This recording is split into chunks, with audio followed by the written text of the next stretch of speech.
Ali Moulonga est celui qui était à la tête des assaillants qui ont fait incursion la nuit de lundi à mardi dernier à l'aéroport international de Goma.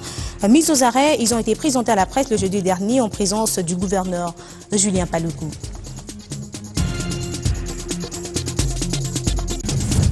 La reprise de demain des consultations qu'a initié le chef de l'État de se mettre à l'écoute de toutes les franges de la nation en cette période caractérisée par l'évolution du processus électoral. Comme qui dirait, le débat démocratique est une réalité vivante en RDC.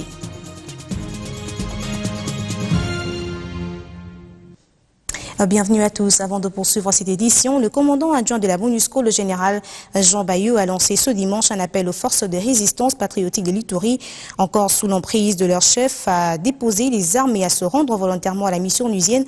Un appel lancé depuis Ituri en province orientale. Pour rappel, l'armée et les forces de l'ONU ont lancé le 3 juin dernier l'opération militaire conjointe contre les combattants des FRPI. Je vous l'annonçais à l'ouverture, il n'y a donc pas eu audience ce samedi dans le cadre des consultations du Palais de la Nation. Les activités pourront reprendre dès la semaine prochaine, mais la semaine a été particulièrement marquée par l'ouverture de ces assises en prélude d'un dialogue national. Délégation des confessions religieuses, délégation des organismes électoraux et délégation de la classe politique ont été consultées par le chef de l'État. C'est au Palais de la Nation, site mythique et historique, que les consultations des représentants des forces vives de la Nation ont débuté lundi 1er juin dernier. Pour cet événement grandiose, la presse y est véritablement mobilisée. Les délégations des confessions religieuses ont été les premières à ouvrir le bal. Elles se sont succédées 2 jours durant au bureau présidentiel. Les religieux ont partagé avec le chef de l'État leurs préoccupations autour des élections qui se profilent à l'horizon. Ces délégations ont toutes prôné pour le dialogue qu'elles considèrent comme une vertu. Et comme la conférence épiscopale du Congo 24 heures avant, l'archevêque de Kinshasa encourage ce dialogue, mais précise-t-il, dans le respect des délais constitutionnels. Il faut bien qu'il y ait un dialogue si l'on sait exactement ce que l'on veut. Et apparemment, le président connaît l'objet de ce dialogue. Moi, je dis, le dialogue est bon, à condition que l'on sache exactement ce que l'on veut et que on ne déborde pas sur les délais constitutionnels. Après les religieux, c'était le tour des représentants des organismes électoraux. Les échanges avec la délégation de la Commission d'intégrité et médiation électorale CIM et ensuite avec la délégation de la Commission électorale nationale indépendante CENI ont porté sur le calendrier électoral et ses différentes contraintes. Face à la presse, ces organismes ont préféré s'exprimer en médiateurs. En tant que médiateurs, nous ne sommes pas bavards. Nous ne sommes pas bavards, ce que nous nous sommes dit. Le processus continue et nous espérons que des conclusions seront tirées et qu'en ce moment-là, nous pourrons valablement nous exprimer. Avec la classe politique, les consultations ont débuté avec la délégation du parti politique Congo PAX, conduite par son leader, Nemwanda Nsemi. Le député national a fait part au chef de l'État de ses réflexions pour baliser le chemin des élections. Les délais constitutionnels, ce sont des mots. Mais je vous dis une chose qui est vraie et vérifiable. Vous allez sur le terrain, c'est du bluff par sous la CENI. Les préalables pour des élections crédibles, vous allez sur le terrain, vous ne les trouvez pas. Et les Congolais pensent que non, il faut donc qu'on ait pas d'élection. Mais quelle élection avec... Plusieurs autres leaders politiques ont fait les déplacements du Palais de la Nation et chacun, selon sa verve oratoire, a apporté sa contribution sur la question des élections et sur la nécessité d'un dialogue politique. Dans le souci d'assurer l'inclusivité de cette démarche, Steve Mbikaï, avec son opposition nationaliste, suggère les bons offices du patron de la MONUSCO, Martin Kobler. J'ai fait une proposition au chef de l'État, qu'il a accepté d'ailleurs.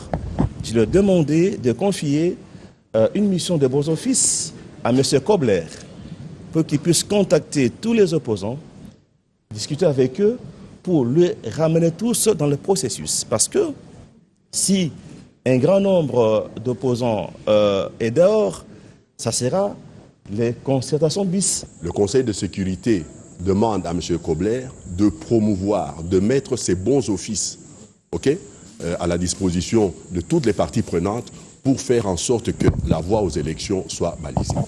Ce n'est pas à lui d'organiser le dialogue, c'est une activité souveraine. Hein, c'est aux Congolais d'organiser leur dialogue et de prendre éventuellement à témoin cette communauté internationale. On demande à M. Kobler de promouvoir. Le terme est bien choisi. Dans ces audiences, la presse a aussi trouvé une place. Les journalistes ont offert au président de la République, le 4 juin 2015, un cadeau d'anniversaire dans une belle ambiance.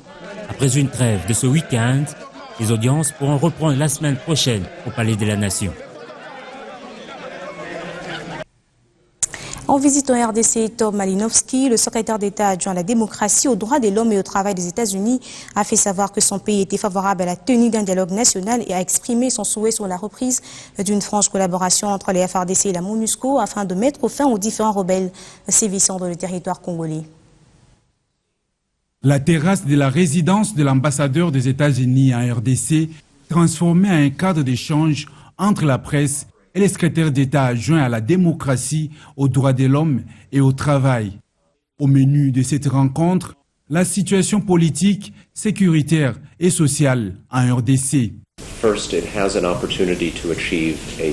La RDC a une opportunité pour l'année prochaine d'entrer dans l'histoire d'un État démocratique parce qu'il faut respecter la Constitution. Il faut aussi en finir avec les atrocités commises contre la population en RDC et tout dépend du gouvernement actuel. Tom Malinowski a aussi plaidé au nom de l'administration Obama pour le retour de la coopération entre l'armée congolaise et la force de la MONUSCO. Tout le monde est d'accord que la MONUSCO ne peut pas s'éterniser en RDC et que la réduction de ses effectifs dépend de l'évolution de la situation sécuritaire sur place. Mais nous savons qu'il y a encore des groupes armés et le gouvernement doit reprendre la coopération militaire avec la MONUSCO pour ne pas prendre la population en otage. Ancien directeur du bureau de Washington de Human Rights Watch, Tom Malinowski a occupé le poste de directeur principal du Conseil national de sécurité auprès de la Maison-Blanche de 1998 à 2001. Dans l'objectif de promouvoir la CNDH, le Bureau conjoint des Nations Unies pour les droits de l'homme organise un séminaire de 2 jours sur le renforcement des capacités des professionnels et experts en droit sur les missions assignées à la Commission nationale des droits de l'homme, une institution récemment mise en place par le gouvernement congolais afin de préserver la dignité et la valeur humaine des Congolais. 2 jours durant, les experts en droit ont été outillés sur les tâches dévolues à la Commission nationale des droits de l'homme. Des assises organisées par le Bureau conjoint des Nations Unies pour les droits de l'homme ont également servi de plaidoyer pour la promotion de cette institution d'appui à la démocratie. C'était important avant l'entrée effective en fonction, après la prestation de serment, et donc de se préparer justement à s'engager dans cette voie qui est la nôtre et qui nous sera donnée pendant 5 ans, les 5 ans qui vont suivre. Et donc c'est aussi l'occasion de montrer à la face du monde que la CNDH en RDC a été mise en place effectivement et que le travail a commencé. Expertise acquise et fort saluée par les bénéficiaires. Requiert la nécessité qu'ils soient protégés et cette protection est prévue dans la loi, essentiellement par l'article 35 qui prévoit qu'ils ne peuvent pas être poursuivis ni pendant ni après leur mandat des opinions émises pendant l'exercice de leur mission et ça renforce leur indépendance et les encourage à exercer leur mandat sans heurts. Les sujets développés ont répondu à mes attentes, je dirais, et surtout le niveau d'intervention également des intervenants était à la hauteur de ce dont nous attendions. Donc nous sommes satisfaits de cet atelier. Travail ardu certes, dont les résultats restent très attendus, à commencer par les rendements des animateurs de la CNDH, dont la prestation des serments interviendra incessamment. Des assaillants de l'aéroport de Goma dans la nuit de lundi à mardi dernier ont été présentés la semaine dernière à la presse. Célestin Kambale Molonga et ses 32 partisans faisant partie de l'Union des patriotes congolais pour la paix. Ces derniers munis d'armes, certains d'entre eux lavés du cerveau par des pratiques fétichistes, portaient des lances aux flèches empoisonnées et quelques fusils AK-40. Patrick Sialoura pour la correspondance. Ils sont au total 32 assaillants, avec leur chef en tête, Kambale Malonga Célestin, un ancien candidat gouverneur en 2007 au Nord Kivu, présenté à l'autorité provinciale, Julien Palukuka Hongia, ce jeudi. Ce sont ces éléments avec plusieurs lances, 7 armes à feu, des munitions de guerre et des gris-gris arrêtés par les services de sécurité qui ont attaqué l'aéroport de Goma la nuit du lundi au mardi. Pendant 48 heures, nous venons actuellement de noter que la ville a été effectivement mise en sac par des incivils qui sont regroupés dans une bande commandée par un certain monsieur Kambale Malonga Célestin, parce que lors des perquisitions, des investigations, chez lui, nous avons retrouvé d'abord les statuts d'un parti, Union des Patriotes Congolais pour la paix, dans sa maison, et lui en fuite. On a aussi retrouvé des armes. Ces éléments du mouvement rebelle Union des Patriotes Congolais pour la paix, UPCP, étaient tellement préparés pour lancer leur assaut sur Goma, avec dans leur mouvement un médecin prêt à soigner les blessés. Julien Paluku Kahongia, qui salue l'arrestation de ces rebelles, déclare que seule la justice s'occupera de leur cas. C'est qu'au niveau du gouvernement provincial, nous allons faire en sorte que toutes ces personnes soient remises devant la justice, que la justice établisse les responsabilités de chacune d'elles. Ce qui est crié, c'est qu'il y a même des collaborateurs à nous qui travaillent dans un des médias que nous avons à Goma. Nous voudrions que la justice dise exactement comment il s'est retrouvé dans ce mouvement qui peut faire couler le sang dans la ville. Donc pour nous, à ce stade, toutes ces personnes seront déférées devant la justice. À elles seules, nous puissions avoir les derniers verdicts. Notons que 2 femmes figurent parmi ces rebelles. La première réunion du comité multisectoriel de l'Agence nationale de lutte contre les violences faites à la femme, à la jeune et à la petite fille. Ce comité a pour rôle de veiller à la mise en œuvre effective de différentes stratégies nationales mises sur pied qui visent à lutter contre les violences sexuelles basées sur le genre, mais aussi sur l'orientation, le suivi et l'évaluation de toutes ces activités. L'étau va se resserrer plus fort sur les violences faites à la femme, la jeune et la petite fille. Le comité national multisectoriel, en sa première réunion tenue ce mercredi, décide de renforcer l'application de la stratégie nationale de lutte. Mettant en exergue sa mission Avifem, l'agence créée en octobre 2009 pour exécuter la stratégie nationale, va désormais veiller que la force de la loi se fasse sentir sans faille. La ministre du genre Bijou Kat en résume la pertinence. La présente réunion constitue pour Avifem une opportunité de faire les plaidoyers pour une réponse holistique en faveur des victimes, discrimination et des violences, ainsi que de la gestion des informations et des données en la matière. Notre pays fait sienne la promotion et la protection des droits de la personne humaine et particulièrement la femme, tels que consacrés dans la Constitution du juillet 2006. La Vifem se présente comme un rouleau compresseur de lutte contre les violences faites à la femme, la jeune et la petite fille. Justification que étale la DG de la Vifem, Marie-Jacqueline Rumbou, qui explique la particularité du comité composé de plusieurs membres du gouvernement. Le comité multisectoriel, c'est un comité qui est chargé d'assurer de donner les orientations à l'Agence nationale de lutte contre les violences faites à la femme, la Vifem en sigle. Et après avoir donné les orientations, la Vifem exécute les recommandations de ces comités et le comité assure le suivi et assure également l'évaluation de la Vifem. La Vifem est dans une lutte de proximité. Son comité est fonction de la taille des secteurs d'intervention. Elle est composée d'une direction générale. Pour Kinshasa, par exemple, 4 sous-directions opèrent dans les 4 districts, Lukunga, Moamba, Funa et Tchangou. La ministre du Genre, de la Famille et de l'Enfant a échangé le jeudi dernier avec les confessions religieuses afin de trouver des solutions pour la restauration de la famille, pilier du développement et l'émergence d'une nation. Aussi lutter contre les antivaleurs qui rangent les familles congolaises, d'où sa démarche sur la révision du Code de la famille. C'est parti pour un mariage entre le ministère du Genre, Famille et Enfants et les confessions religieuses de la RDC. Lors de cette audience leur accordée par Bijou Kat, ces délégués des confessions religieuses ont réitéré leur engagement d'accompagner ce ministère par la spiritualité afin de restaurer la famille, cellule de base de la société congolaise.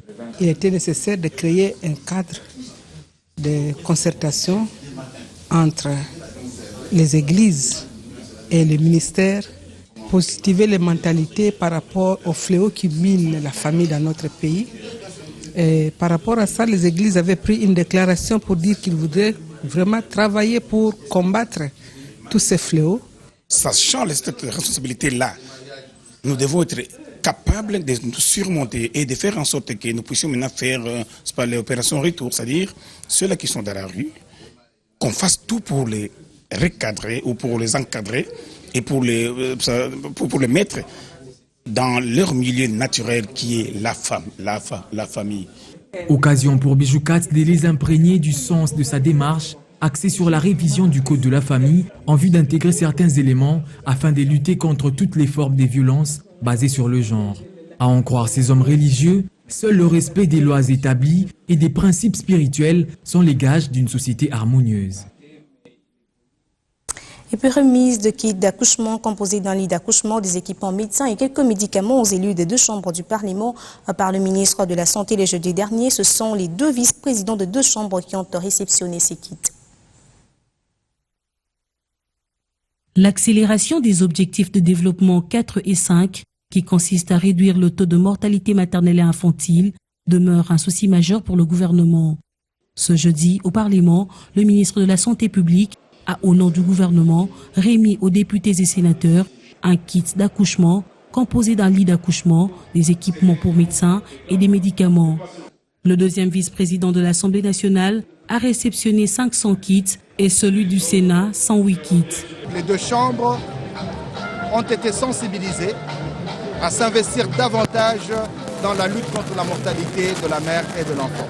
Le gouvernement vient de remettre un kit accouchement à chaque député, afin que, lors des vacances parlementaires, chaque sénateur et chaque député national puisse rénover un centre d'accouchement, un centre de santé, au-delà des 1000 centres de santé, de 200 hôpitaux que le gouvernement prend en charge dans le cadre du PES. Nous venons d'ajouter 608 centres de santé dans lesquels accoucher ne représentera plus un risque pour les femmes congolaises.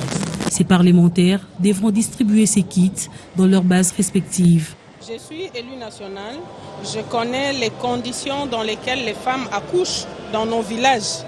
Et surtout dans mon territoire, à Wamba, les femmes accouchent à même les sœurs dans des conditions vraiment difficiles. Et obtenir ce kit qui va leur permettre d'accoucher dans de très bonnes conditions, de protéger leur vie. Et la vie qu'elles vont donner, c'est quelque chose de très bien. C'est pour cela que je félicite le gouvernement. C'est la troisième fois que nous bénéficions des médicaments à travers le ministre de la Santé pour la santé de nos bases. Donc nous disons merci. Rappelons par ailleurs que ce coup de pouce du gouvernement est inscrit dans le cadre du programme d'équipement de structures de santé, PES. Au chapitre éducation, le même jeudi, les élèves finalistes primaires avaient débuté le test national de fin d'études primaires sur l'ensemble du territoire national. Les candidats ont été repartis dans 5543 centres avec une moyenne de 252 élèves par centre. Aucun incident n'avait été signalé, que ce soit à Kinshasa ou en province. Jimmy Loumou. Près d'1 400 000 candidats finalistes du niveau primaire ont été soumis au test de fin d'études primaires, dont 153 585 pour la ville-province de Kinshasa. Ce test, qui se déroule simultanément à Kinshasa et dans d'autres provinces du pays, se passe en 2 jours. Ce jeudi, premier jour du test, il s'est agi du français et de la culture générale. Les mathématiques et les sciences interviendront au dernier jour. Ici à Kinshasa, le go a été donné par le ministre de l'EPSP Inc., Maker Mwangou Famba. Nous sommes très satisfaits de l'organisation. Ce qui est intéressant, c'est le nombre de filles. Le nombre de filles ne fait qu'augmenter. Au niveau de la ville de Kinshasa, nous avons 52% de filles contre 48% de garçons. C'est vraiment bien. Nous tenons à encourager les autorités provinciales et les parents à envoyer beaucoup plus les filles aussi à l'école. C'est un test, il faut que les enfants ne soient pas, qu'ils ne subissent pas beaucoup de pression. C'est pourquoi nous avons organisé ça en 2 journées. Pour les candidats finalistes, le test était à leur portée et espèrent faire des bons résultats. On a vraiment aimé. En fait, j'ai vraiment aimé parce que j'ai trouvé ça trop facile. Quand j'étais à la maison, je me disais comment je vais faire. Je pense que c'est difficile.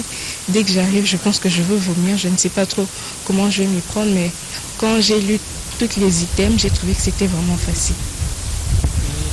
Notre examen était facile. Je pensais que c'était dur, mais c'est facile. J'ai trouvé que c'est facile. C'est ça que j'ai bien travaillé. J'espère que j'ai bien travaillé. À en croire le patron de l'EPS Inc., une prise en charge a été assurée par les gouverneurs des 2 Kivu pour les finalistes en déplacement de leurs territoires respectifs.